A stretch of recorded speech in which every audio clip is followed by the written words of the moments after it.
Perfect. So we're the technically the out of town guests, and everybody there sounds like they're having a bit of a party. Good afternoon, everyone. We're gonna get started. Good afternoon. I love conversation. It's great that everybody could come today. Thank you so much for taking your time. And if anyone is seated in a place where it's difficult to see what the front is, I have a wonderful videographer here today, but if for some reason your chair needs to be a different place, feel free to reposition where it's comfortable and you can see. It's our extreme pleasure to offer this in Algona, and thank you very much for taking the opportunity to be here. We have Michael McNeil and Carla Heiser today that will share amazing information, as well as other partners that have been working closely with them for a long time and a short time. It just keeps layering up, so it's very exciting stuff. So please feel free to ask questions as you're invited to do that, and ask questions about anything that doesn't make sense, because there may be some terminology that's new, but I know they'll do their best to share that with you as well. So please welcome Michael and Carla.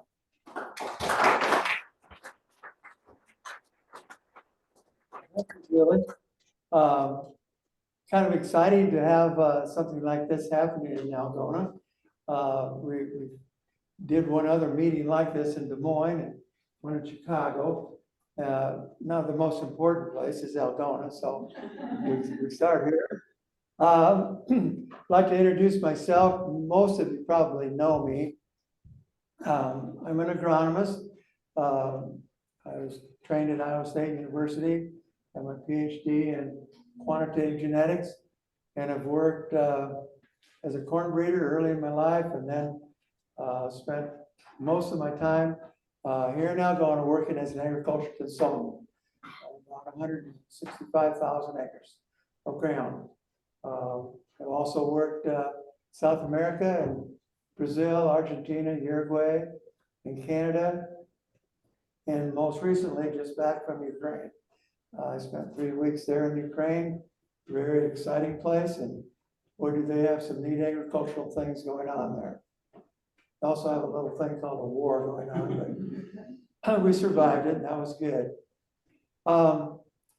Today I'd like to talk about Triada. Triada is a nonprofit organization. It's 501c3 that was organized as an umbrella to handle some of the things that we're talking about with soil health and human health and their relationships. And so I'd like to also introduce Carla Heiser. Carla is, I guess, a clinician, really a research scientist. So I'd like to have her introduce herself a little bit, and then we'll get right into our program. I think we might be having a little technical difficulty. We might have lost our audience, our virtual audience. So want to keep on going, but maybe I can ask for some help with this. We're here, Carla. We're here. Yeah. Here, but you can't see see the our slides, slides. right? No, the I slides can are see on the slides. Okay, great. Yeah, introducing no problem. Triada. So you guys aren't going to see the slides, so sorry about that. But what I will be able to do is I'll be able to send you the slides. There's a decent amount of content, and we are not going to read every word off the slide, but we did it so that we can distribute it to you, and then you'll be able to look it up and reference back to what we're presenting. So that's saying I am Carla Heiser. I am a clinician, advanced nutrition. I will let you know that my first boss is on video right now, and she shaped me. That's Columbia University from New York, and the opportunity to work with her and learn from her was so incredible to me, and I carried all of those lessons with me from New York to the Midwest.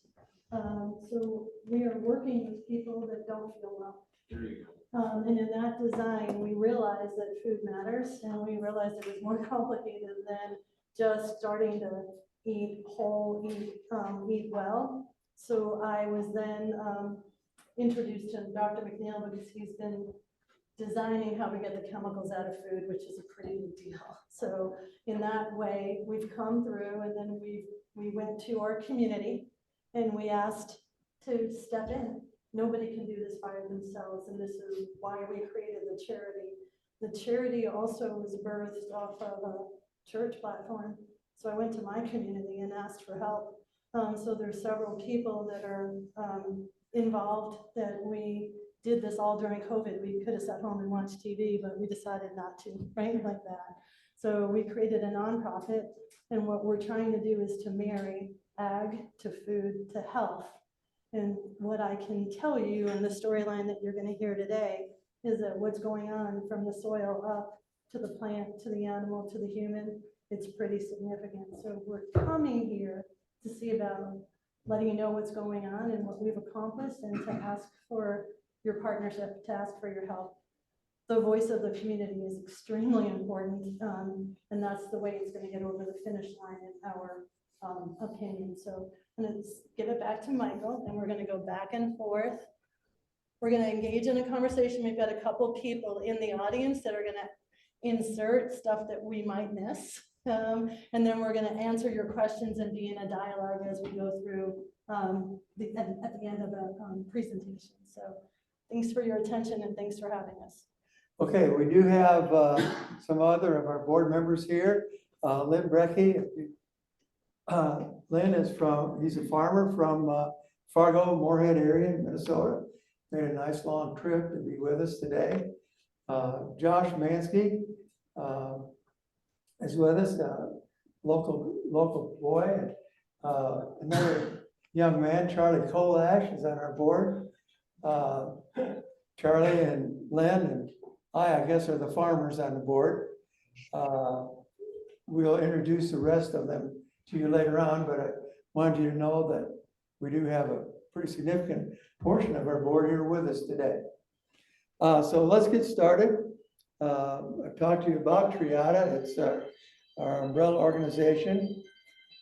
Our mission really is to bring together improved soil health and improved human health. And it's a science-driven health type of approach, and a science-driven agronomy type of approach.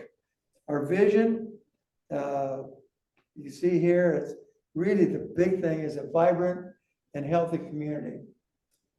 That's what affects you and why you're here. And it's so important. Our board, I'm the chairman of the board. Lynn Yeoman is the vice chair. Carla is here. Lynn Brecky is here. Diane Miller is our secretary. David Babcock is here. Jeff Bonner, Robert Dotson, an Algona person. Todd Hogan, Alexandria Suazo, Melissa Kindred, Charlie Kolash, Josh Mansky, and Damone Richardson. That is our board. It's a real cross section of society, really. We have doctors, lawyers, and farmers. Business development, I consider it city meet country, country meet city, and how we could work together. There's a real blend of talent there. We're going to be talking a lot about working together. Convergence and collaboration are our major strength. And you can find the bios on our website. Okay, Triada is the funding organization, and we have two signature programs going on right now. One of them is TAHI, Transformational Agriculture and Health Initiative. We're going to be talking quite a bit about that this afternoon. And PEARL, the Personalized Nutritional Education Assessment, Real Food Lifestyle Support. The PEARL study is something really that's never been done before. It's pretty fascinating and pretty exciting. Okay. Oops. Transformational Agriculture and Health Initiative. What are we doing there? What we're trying to do is understand kind of the next generation of agriculture. We're bringing a the health of our soil and our farming systems together with human health and human care systems. And it's something that's needed to happen for a long time, and we're gonna do it. Go ahead and talk about your Pearl State. So when I mentioned to you that we brought our friends and colleagues together, during launching Triada, they came to me and they said, what are you going to study? How are you going to proof this concept? I said, well, let's make the human condition protocol. They're like, nope, can't do that. Pick a disease. It's like, all right, literally 15 seconds. I'm like, let's do autism to endocrine disruption. They said, why? I said, we do autism and show a difference, we can do anything. And that's what we did. So with that, we went to our industry partners. We went to the labs. So our little motto is, put your science where your mouth is. So we went to all of these lab CEOs and CSOs, chief science officers, and my partner, Lori Veris, who's also on video now, she was with me. And we met one by one, and they said, this is a really good idea. And we noticed something. They said, can you answer a couple questions? And I said, yes. And it happened across all of the who now have become partners. They said, you didn't ask for your salary. You didn't ask for salary and benefits. I said, well, with all due respect, I have a team of 5 people, myself. Do you have our salary and benefits in your budget? And they said, no. Maybe this is a little bit of my New York route. I'm like, well, why am I going to ask for something that I'm not going to get?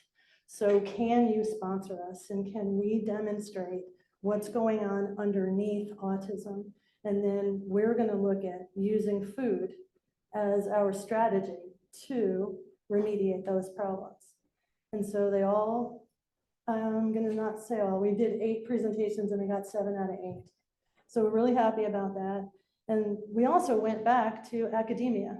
So academic roots from Columbia to Indiana University, that's in my history. And I took that science forward. And we went to Purdue because it's in my backyard. And when I was at Indiana University, I collaborated with those professors. So I went back, in essence, to my Midwest home. And now we are cooperating with Purdue. And then I got introduced to Iowa State, and now Iowa State is helping us, and they're going to do some of that diagnostic. And there's also a gentleman and a principal investigator from Utah State. So we had 3 universities talking to each other. And those scientists from those diagnostic labs, they've got a really nice CVs and resumes, and they're all talking to each other. So pretty much ego at the door, and we have people communicating and talking and getting to know what's going on. So what I can report in, we've got, well, this week we will finish enrolling 36 people, 36 young people, 9 to 35-year-olds with autism. And there are foods that are causing fire, inflammation on the inside of their bodies. That's our number 1. Number 2, there's chemicals and contaminants, and there's a lot of them. So we are out to use food to decontaminate the kid. And within a short amount of time, we can let you know observationally that we're seeing differences. We're seeing differences in behavior. We're seeing differences in attentiveness. And so we're gonna look to proof this. We have a 3-month interaction with, the only thing they need to do is eat clean food.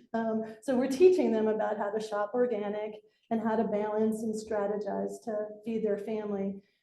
What's happening is really nice storylines that we can share as we go along, but we feel that the autistic child is now the reshaping the internal family system, and the families are getting supported by their communities. Super nice stories. Need to drink clean water, so the whole classroom is drinking from a Brita filtered water system that the teacher's bringing in, and grandma's shopping organic so that she can have her children over and have Sunday dinner, and friends are helping friends. And so we want that to continue to go on. We didn't make a dumb diet. We made a strategic, simple, eat clean and see what happens. And we're engaging the community. And Lori and her team They are really empowering, not what not to do, but what you can do. So that's Pearl.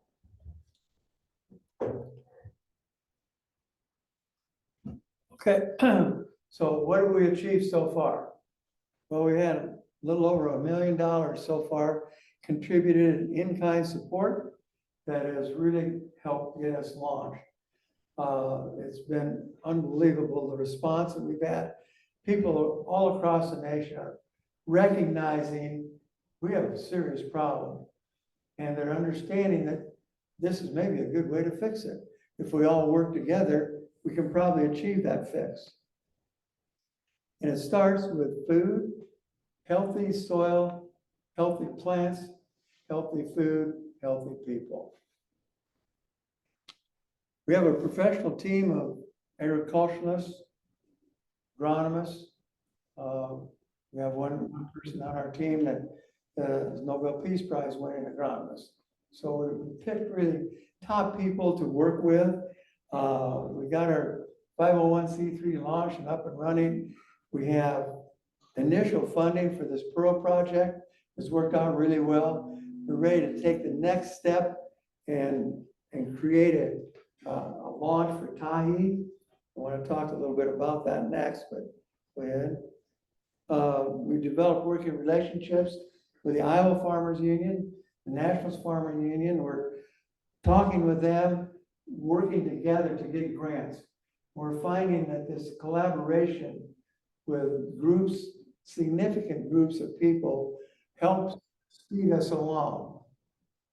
We've been able to do in 2 to 3 years what it's taken some companies and individual outfits to 20 years to do. But the like-mindedness and working together has really speeded us up. We have some more groups that we're wanting to work with, as you can see on the screen here. But everyone we talk to, really, yeah, let's get started, let's do it. It's really been a lot of enthusiasm.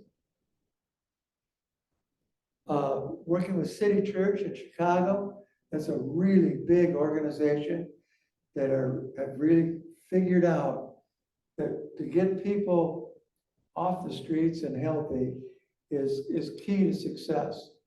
And so they've been a great group to work with. Credence Farms is a really big food distributor that's just moving into the US. They're true local in Canada. And they've done a marvelous job there. And that's going to be our market for us farmers who want to get our high quality food, nutrient dense foods to market. We need a really strong food distributor. And so we've partnered with them, working with Montag Manufacturing, developing strip till product equipment to improve the nutrient density of our food products. Just goes on and on with large groups of people that are willing to work with us and make this happen. Why don't you take this? It's your territory. This is my territory, but we are working on a strategic fundraising plan, and there's a organization called Miles Ahead, and they're hosting like fitness and racing events, and we're going to pilot it in November in Indianapolis. So there are go-karts. We could do running or other lifestyle types of competitions, but Indianapolis is known for racing, so they picked go-kart racing. What we intend to do is to have it surround sound with local farmers and create a food festival. So they don't have state fairs in New York the way they do in the Midwest. And so I got introduced to that. So the thoughtfulness was, what if we did a festival type of a setting and you could enjoy apple pie, but this time it's organic, you know? And in this design, we can create friendly competitions and tastings and show that this isn't about dumb diet, because diets fail 96% of the time. So let's eat clean and watch what happens, but make it food that is, you know, part of what people enjoy. So obviously, we'd like to teach and train on wholesome eating, but apple pie needs to be part of the deal, right, like that. So I'm not gonna show this because I don't wanna wreck the technology side of it, but I'll send you a link so you can see the racing and the environment that that would generate. If we're lucky, we're gonna have one of those indie racers at the event, and we're gonna just invite our friends and family. And someday, maybe that's a race or a sporting event that's in the city of Algona. When organizations have taken this on, they're going from 5 figures to 6 figures to 7 figures. It takes time to do that, so we figured we'd get it started and see what kind of feedback we receive, but also tying racing to food. So we're launching it at harvest time because our board of directors, which is a considerable number of farmers, let us know that if you do it in October, we're not coming. Right? Like that. So we'll harvest, and then we want to reconvene in the spring for planting so that maybe new styles are being adopted, and we want to check in to see how everybody does and what's next. So these are some of our next steps.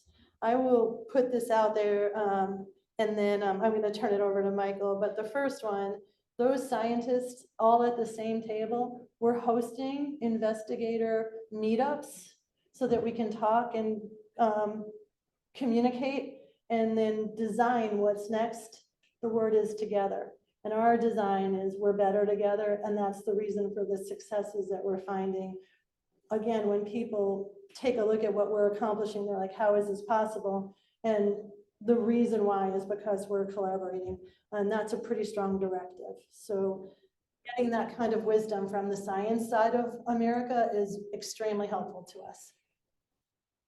We're also going to be doing, in November, we're going to get a group together that's going to involve USDA and question and answer session with that group, and try to figure out new ideas, getting some involvement from them, what's going on and what we can do and how we can do it better. Then in middle of November, we're going to have a planning session and put all this together and start making it happen. We're going to do it side by side in person. Our board meetings so far have been virtual, and then we want to bring, there's nothing like sitting next to somebody, working with them, having lunch or dinner together. And we're going to have USDA on the evening of the 13th, and then our board meeting on the 14th. We also are introducing something called a gallery. And we do know that just because you're not on the board, you still might have a strong voice and strong, insertion. So we're inviting gallery to be part of that. We'll try to blend this with Zoom and virtual in addition to in-person. But we know that we can't do it by ourselves. So we wanted to have that kind of network interacting. I did pull off a Chicago event that I brought city-like style, a country-like style into the city. So I promise it's not going to be too busy. If anybody were interested in attending, and you will feel warm and welcomed.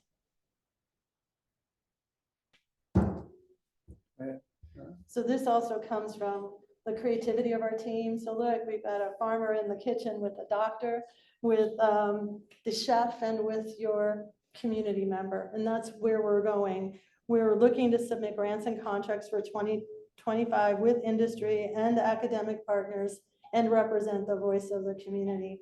I do have an application. We're mentioning USDA, and I do know that sometimes some of the experiences, or whether it's government or industry, we're using big words in that way that maybe there's like a, oh my gosh, but they are organized institutions, and there is favor. So depending upon how we do it, we want to get it off the ground and then demonstrate, look what our science shows us, look at the results that we're getting.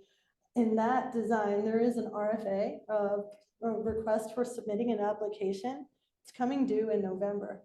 And it's a match. So you can get funded up to 400,000 and then match it 400,000. So the idea is that we could, Chicago meet Algona, Algona meet Chicago. Let's do it together. Let's do it for the children and the youth of our communities.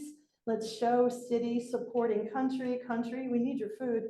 We need the chemical-free design So we need to get that from Iowa to Illinois, to Indiana. So we want to demonstrate that, and we want to work in that way. And then I can tell you this, from what we're seeing so far, here's our prediction. They did challenge us. We're only seeing 36 children with autism under Pearl. Maybe that number is not strong enough. But look, we got this off the ground, literally with a zero budget. All the in-kind that we just mentioned to you, it's strong and it'll look good, but it doesn't have all of the infrastructure that you need to completely pull it off. But we've got a team of people that are committed to volunteering, to serve, to make it happen. The data that we're getting, it's not only going to be statistically significant, it's going to be clinically statistically significant. And that's what we're predicting. And that's based on half of the data in so far. So that said, that's what we're up to. Okay, I'd like to now shift over to our Tahi story, Transformation of Agriculture and Health Initiative. Why are we in Algona? Take a look at this map. You see the dark green is right where we are today. We are the hot spot in the nation for development of organic farming. So why Algona? We talk about all these big cities and places we could be. This is where it's happening. This is where it's happening. And we have the opportunity to really make it something big. And it will really put our community on the map. Why are we different from, let's call it industrial agriculture? You know, the slang term around is big ag, big pharma. But how are we different? Well, we're looking at feeding the microbial life in the soil to make the soil healthier. When you do that, the plants then become more nutrient dense.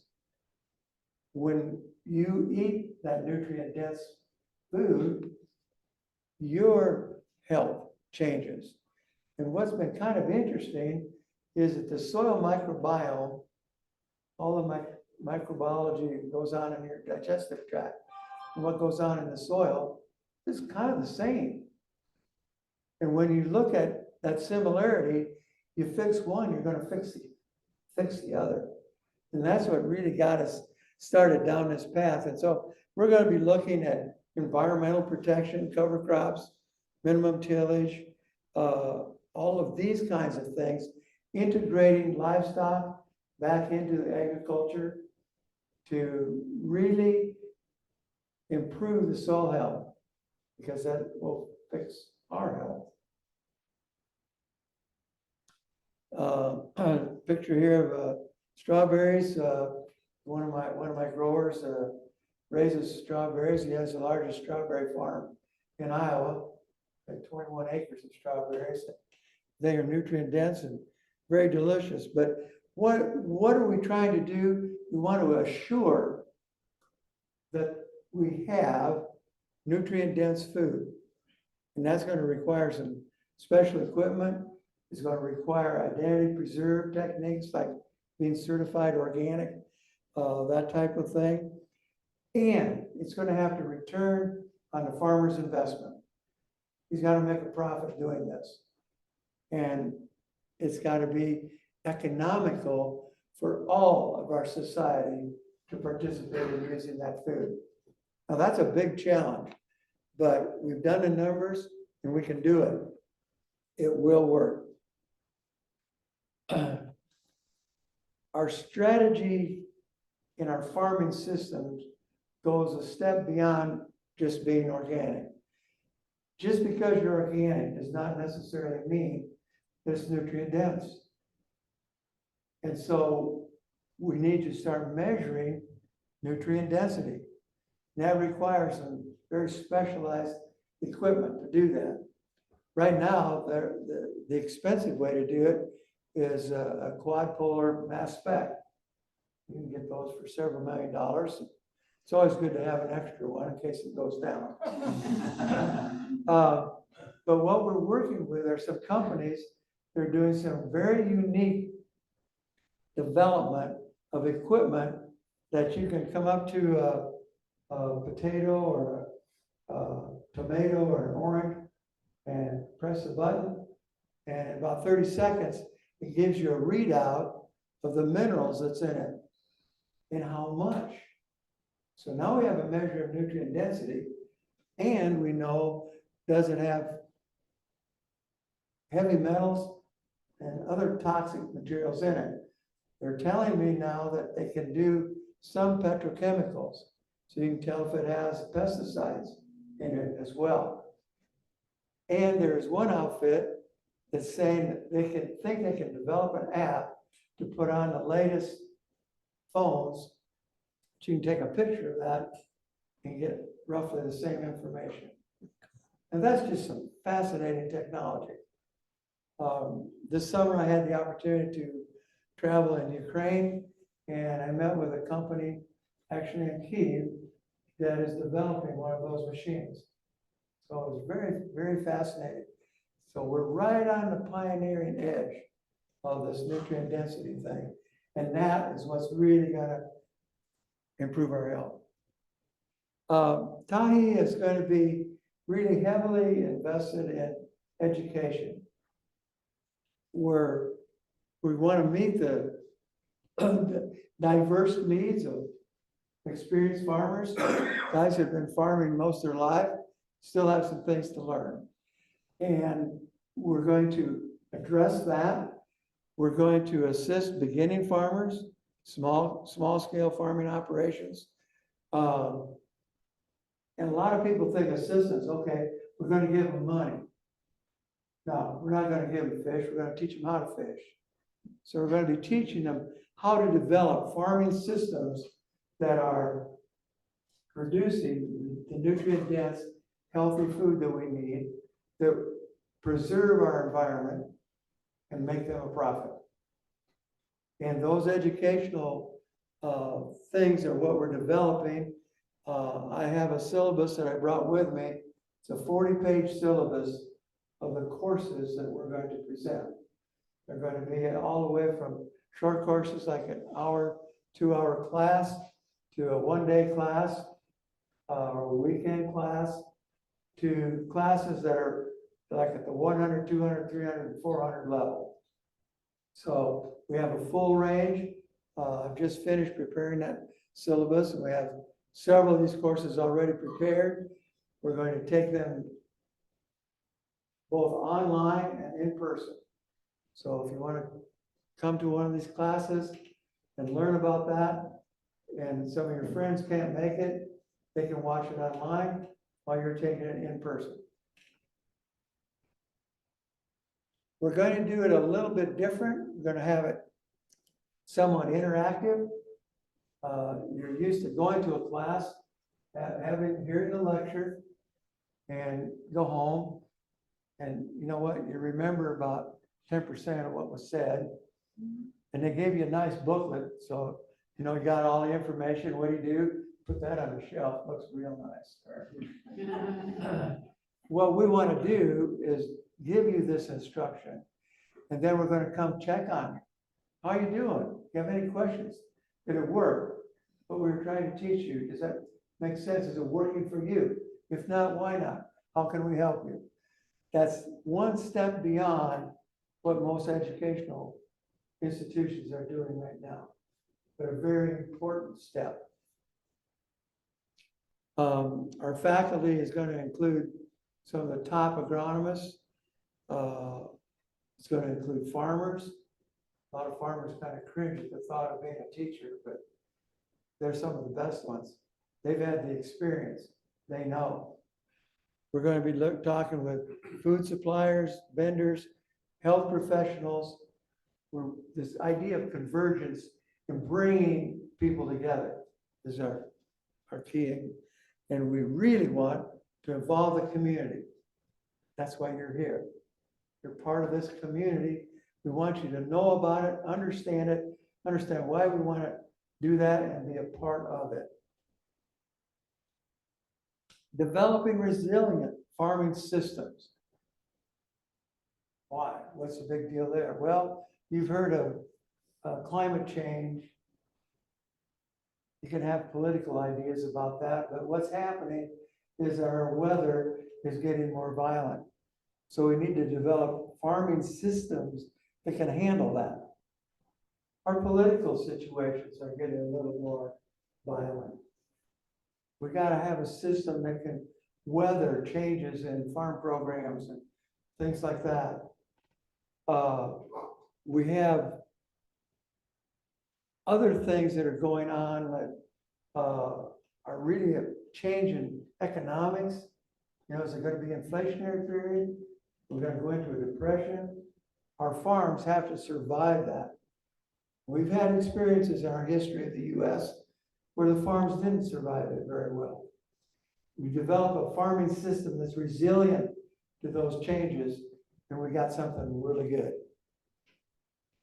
Achieving genetic potential.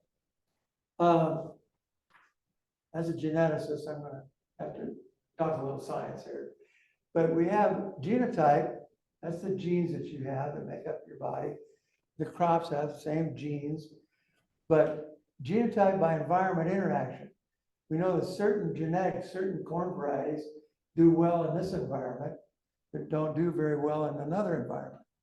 And now I've added one more piece, that's called management.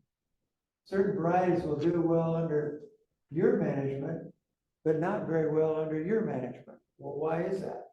So we're learning to do genotype by environment by management interactions, and the goal is to optimize or maximize the genetic potential.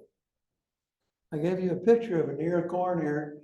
Got a little black spot right over, but that corn is filled clear. Pick it up. Yeah. See how that's right over the tip.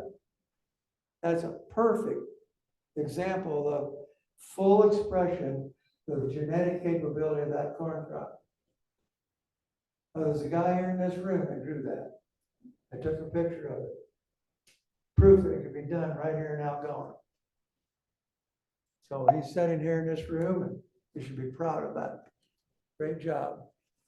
Okay, now, not only are we growing crops here in Iowa, and we're kind of into, this is how you farm. There's got to be food produced other places.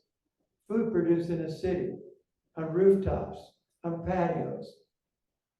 These people are hungry to know, how do I do this? And how do I know that what I've done is good? Yeah, it grew, but is it worth eating? I need to know, is it nutrient dense? So that's what we want to teach, is how to do that. Okay, new programs that we got going on. Carla, why don't you, my voice is going, I'll let you take it. There you go.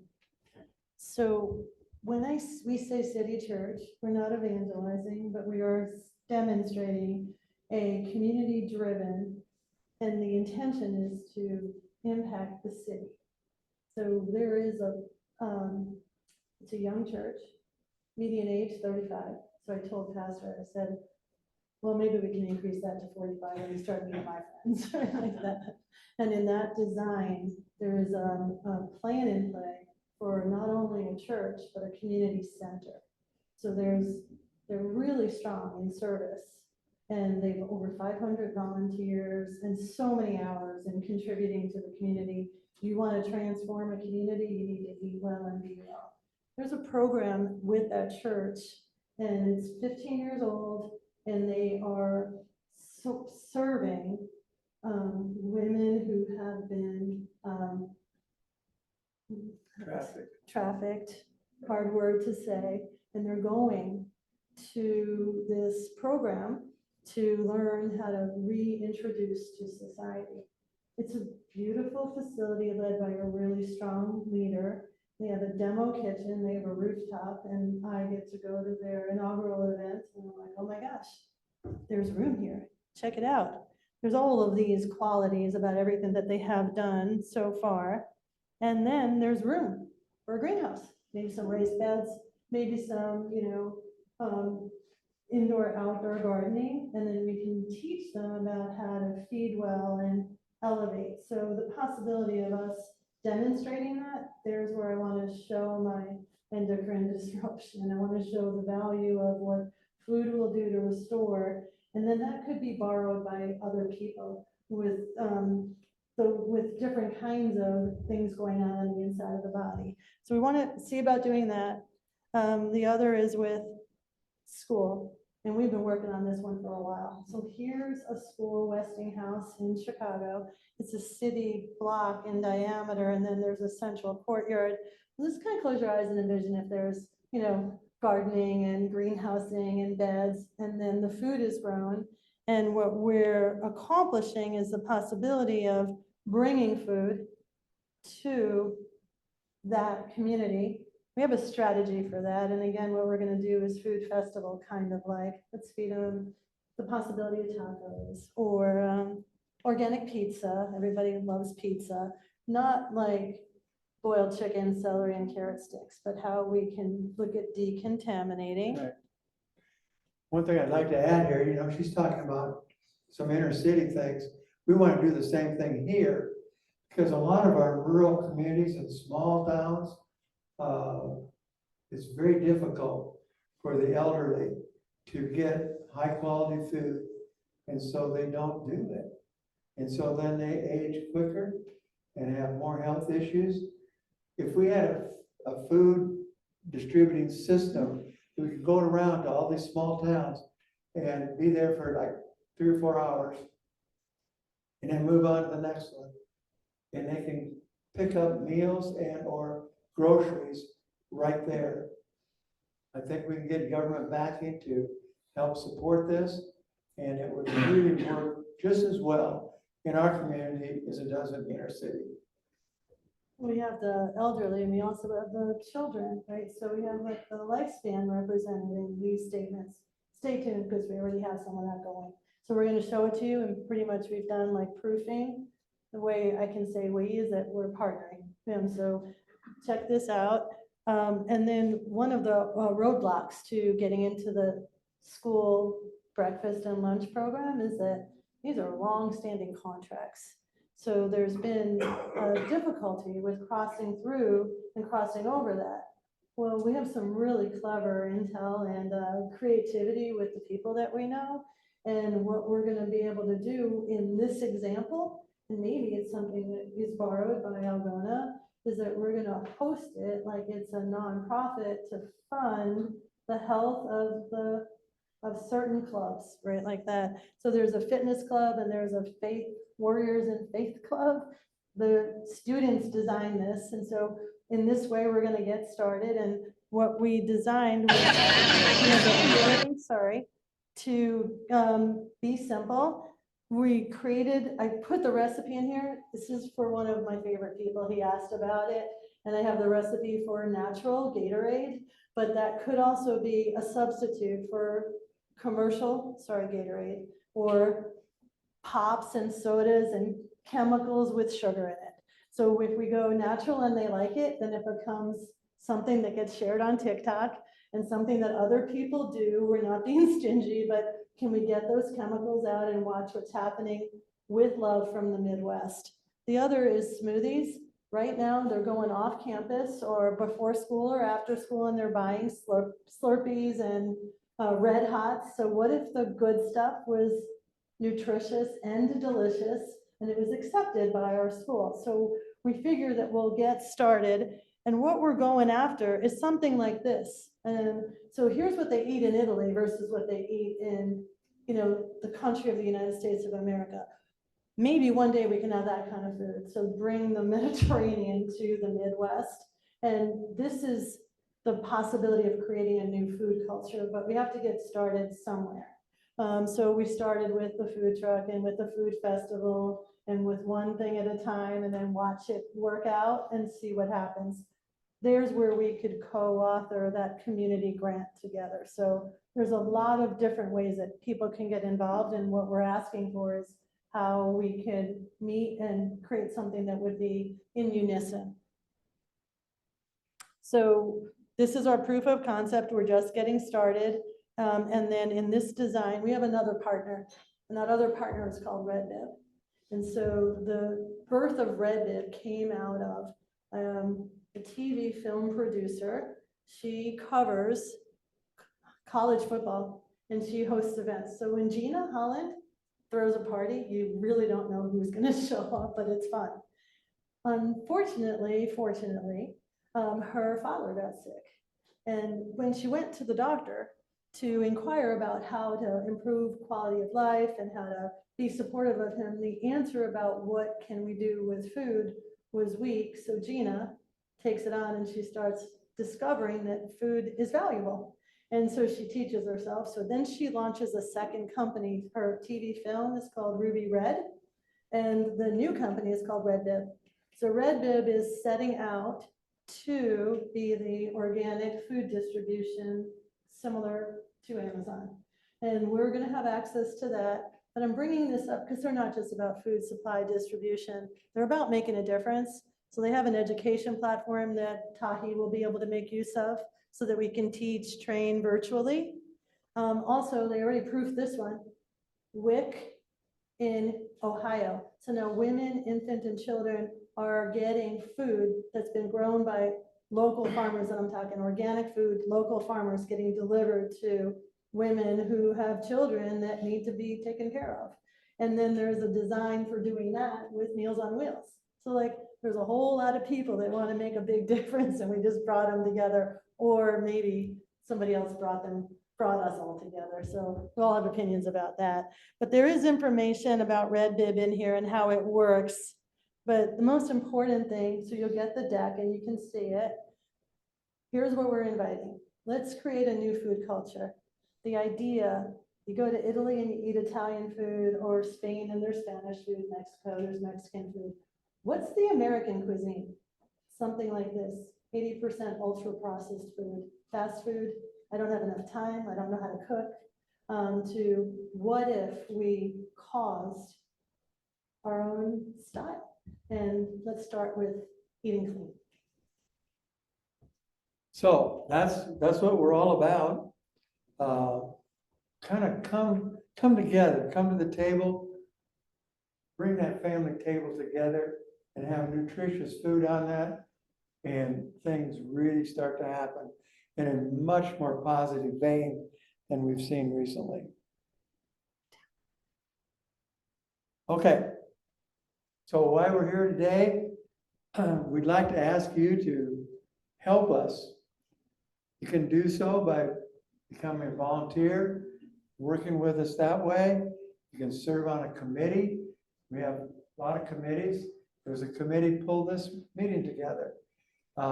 So we have that opportunity. We always need more money. That's always important. We need money to acquire some of these really fancy nutrient dense machines that I talked about to measure nutrient density. So if you'd like to make a financial contribution, it would really speed us up. And we're moving pretty fast considering we have a zero budget. We've done a lot. We brought a lot of key people together. It's working very well, but we are reaching a point where we're going to need to have adequate funding to move further. Now you can give to Triada. You can log in on our website, triadagroup.org and /donate. We really appreciate that. These are a bunch of people that have helped us. I want to really thank them. These are some of the people that have seen the light and have volunteered their time and effort to make all of this happen. So look forward to elevating the health, particularly of our own community here, and the community across the nation. What questions do you have? Thanks for your attention.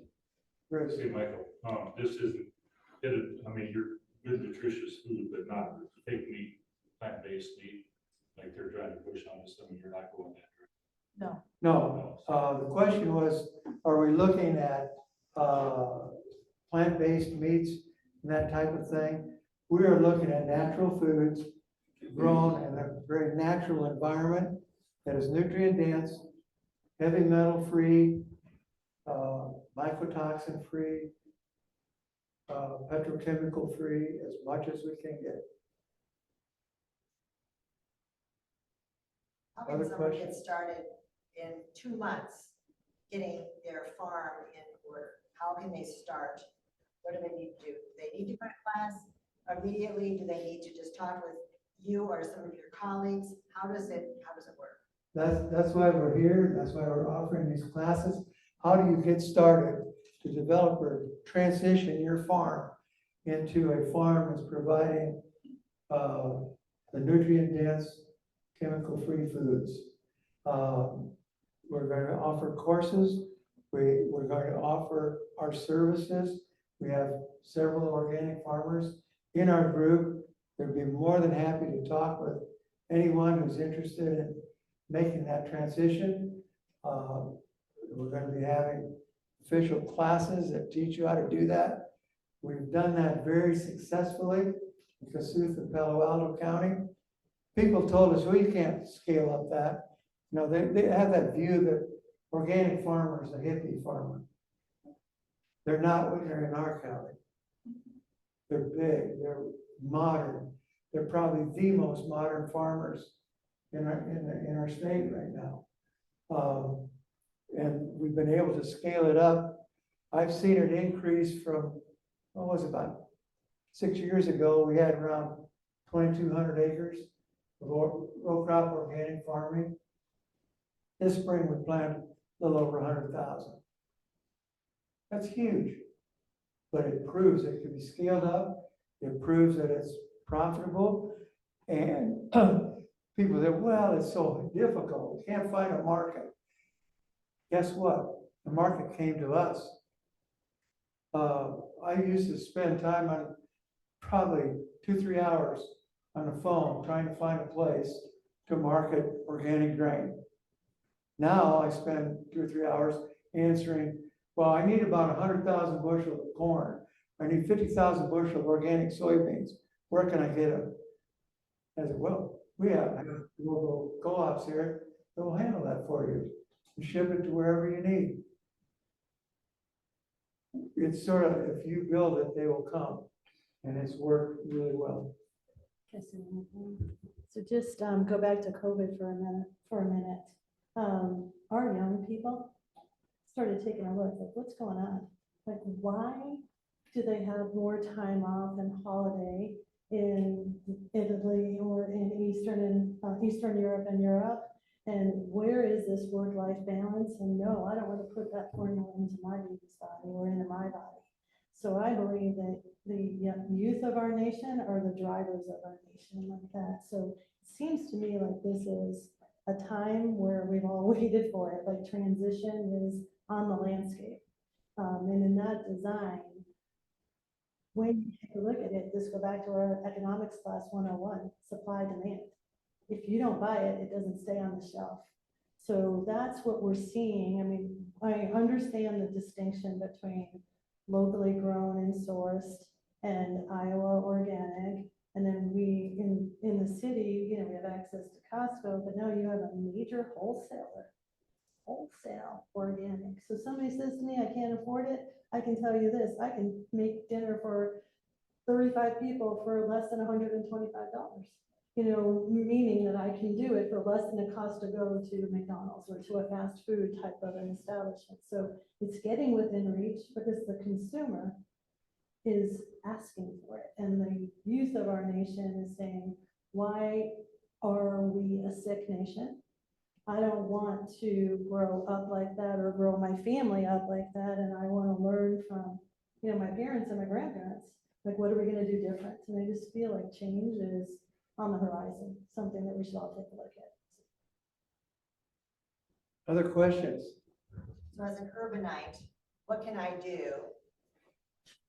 Financially, you've said what we could do, but what can I do every day that will start to drive? You know, I talked to my grocer, try to find organic. It's not easy to find it. Locally, it's been more difficult to do it, other than going to farmers market and some of that, but it is more difficult. What can we do?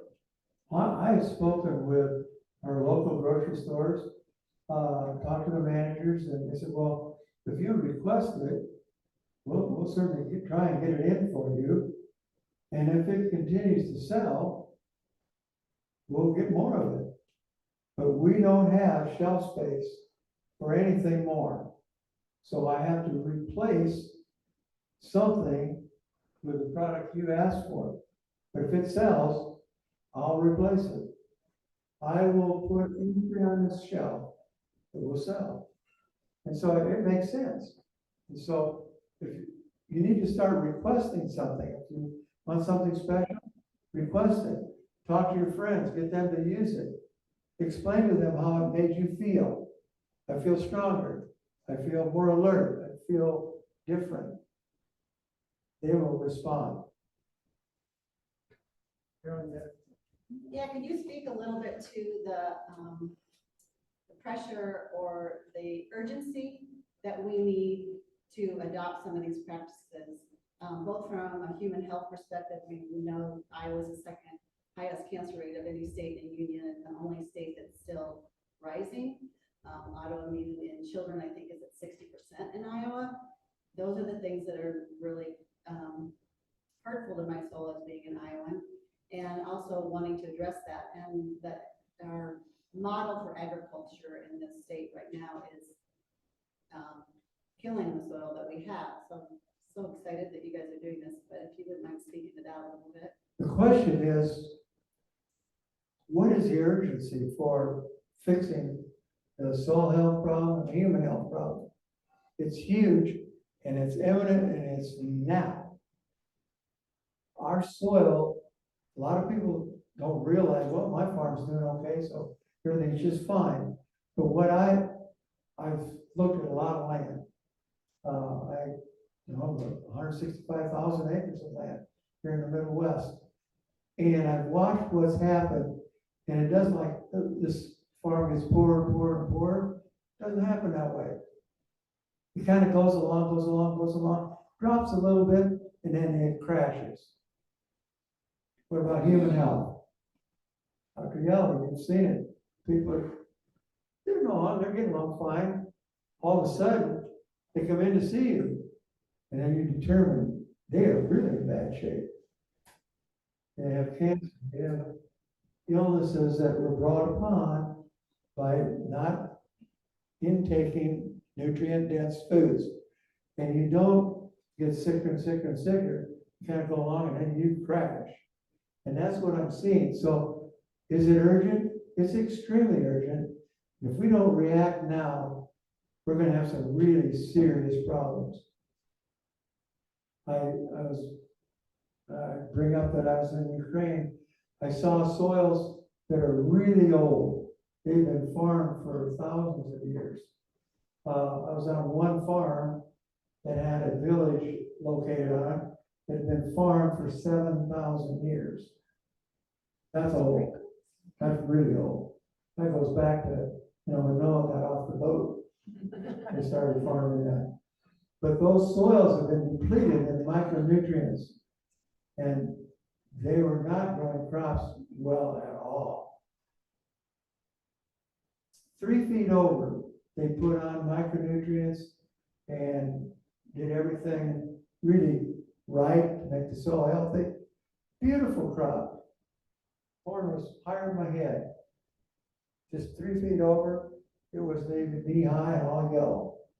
The only difference, they built the soil health back.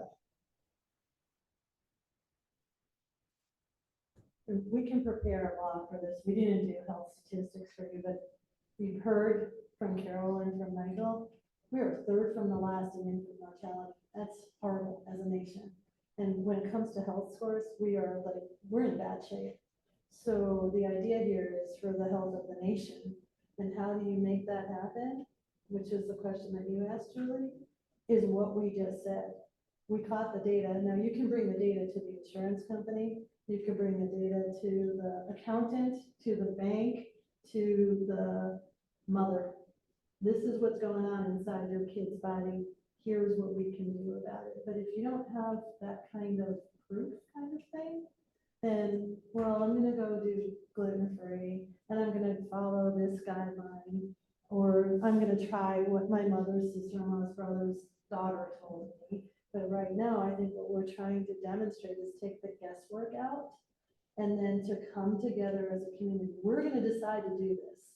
We're gonna decide to feed our young people in that school, and then we're gonna document it. We're gonna tell stories about it. Stuff goes viral, especially when it works, or sometimes when it doesn't work, but coming together is the storyline of how we would like to solve this. Now, I look over the crowd here and I say, you know, if we don't do this, you know who's gonna pay the price? You Your And babies, me. babies. and your babies. Your children, your grandchildren. The price they're gonna pay is gonna be very painful if we don't fix this, and fix it now. I went to a personalized lifestyle medicine conference, and the presenter was showing us how contaminants are present in the umbilical cord. First day of life, the baby is getting breastfed, 20% of the contaminants from mom to baby, day one of life, chemicals. And the story goes on after that. So I feel like we should come together and say, this is not okay. This is not what it looks like in other countries.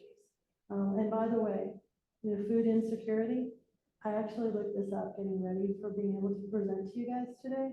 There's 1 billion people in Europe and Eastern Europe. They don't farm like this, conventional. They feed well, and they don't have the same health concerns, and people are getting fed. So the idea here, especially with Dr. McNeil's system, your yields are better. You can still feed people, and you can feed them well. So there's a design that we could adopt, and we can take it on community by community. When there's a good idea, America, steps up, and then there's some friendly competing. I'm gonna do it better than you. Game on, let's do it. Let's compete to be healthier, not to be weaker. And remember, this community, you saw that map of the United States. This community is one of the leaders in that. So let's get out of the lead. Let's show everyone what can happen. Make it happen here. Thank you for your attention. Appreciate you coming. We have some organic food in the back. Please help yourself. I really appreciate you being here. Thank you.